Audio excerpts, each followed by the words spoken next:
Have you ever looked at someone truly great and just wondered, what's their secret? It's not always about raw intelligence, and it's definitely not just luck.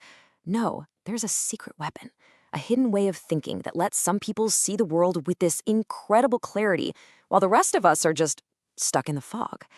Well, today, we are cracking open the vault on that very secret.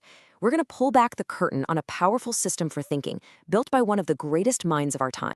And the architect behind this weapon? None other than the legendary Charlie Munger, Warren Buffett's brilliant partner at Berkshire Hathaway. This quote, right here, this was his entire philosophy. But Munger figured out something that, honestly, most of us miss. It's not just about how much you learn. The real magic, the true power, is in how you organize all that knowledge. It's not about cramming your head with random facts. It's about building a framework, a structure in your mind to see reality as it actually is. And this brings us to this huge, fascinating puzzle. It's one Munger obsessed over his whole life. Why is it that incredibly smart people, people with sky-high IQs, people running massive companies, even leading countries, make these just unbelievably bad, catastrophic decisions? You see it all the time, right? A genius CEO runs their company straight into the ground. A brilliant scientist wastes years on a flawed idea. It's not because they aren't smart. It's because they're thinking with blinders on. And this is really the heart of the problem. You see, the world isn't neat and tidy. It's this messy, chaotic, beautiful web where everything is connected. Physics, biology, psychology, economics, they all bleed into each other. But our brains and, frankly, our whole education system, we love to shove everything into these neat little boxes. So you become an expert in one tiny field, and you try to solve every single problem with the only tool you have. Munger had a great name for this, man with a hammer syndrome. You know how it goes. To a man with only a hammer, every single problem looks like a nail. This is where Charlie Munger's genius just, wow, it really shines. He knew that to deal with all this complexity, you couldn't just learn more stuff inside your own little box. You had to learn differently. He built a secret weapon not out of more knowledge, but from a fundamentally better way of thinking. He called this weapon mental models. So what is this grand system he came up with? He called it a latticework of models. And that word latticework, it's just perfect, isn't it? It's not a list, it's not a stack of books. It's this interconnected structure where all these different ideas hang together, they support each other, and they create something way, way stronger than any single idea could be on its own. Okay, so what in the world is a mental model? Honestly, just think of it like a map in your head, and we all use them every single day without even thinking about it. The idea of supply and demand, that's a mental model from economics.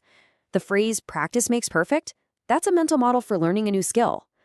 But, and this is a big but, just like a single roadmap can't tell you about the weather or the terrain, a single model gives you a dangerously incomplete picture of reality. And this right here is the absolute core of Munger's whole idea. The person who only knows economics sees every problem as an incentive problem. The person who only knows psychology sees cognitive biases everywhere. But the person with a real latticework, they can look at a problem and go, okay, I see the incentives from economics at play here, but I also see the human biases from psychology, and I see the feedback loops from engineering. That person has a 3D view of the world. That's the person with real wisdom. So how do we even start building this thing? I mean, it sounds kind of huge, right? But the great news is you don't need hundreds of models to get started. You just need a few of the really big, powerful ones. Think of it like getting your very first toolkit. You don't need every tool ever made. You just need a great hammer, a solid screwdriver, and a reliable wrench. So today, let's put 3 of Munger's most powerful tools into your mental toolkit. All right, let's kick things off with my absolute favorite. Seriously, because it is so simple but so unbelievably powerful. Inversion.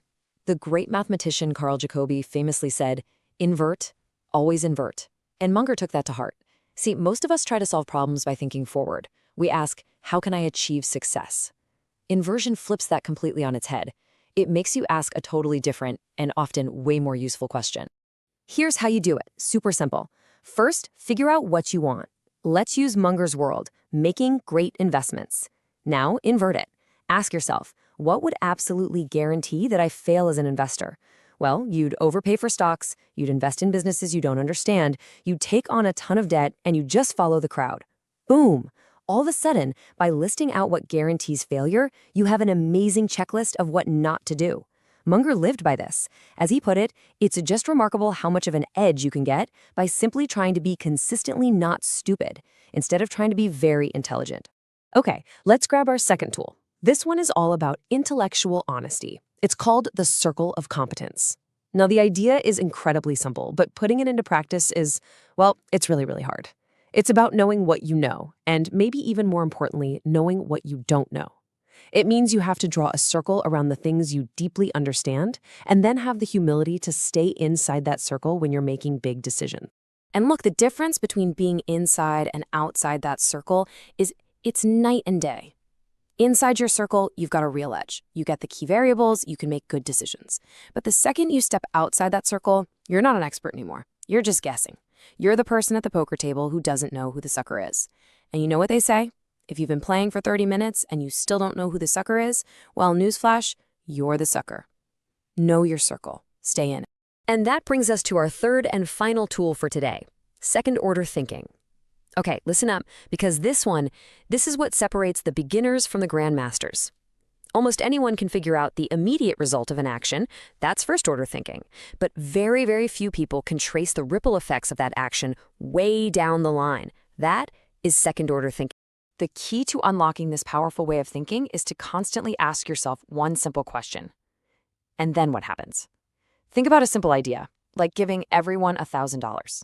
The first-order effect is easy. People have more money, they're happier. Great. But a second-order thinker keeps pushing. They ask, okay, and then what? Well, if everyone has more money to spend on the same amount of stuff, does that cause massive inflation? Does that make everyone's savings worthless? And then what? It's like playing chess. You're not just thinking about your next move. You're thinking 3, 4, 5 moves ahead. You can see the difference so clearly here. First-order thinking is easy. It's fast. It's looking for that quick fix.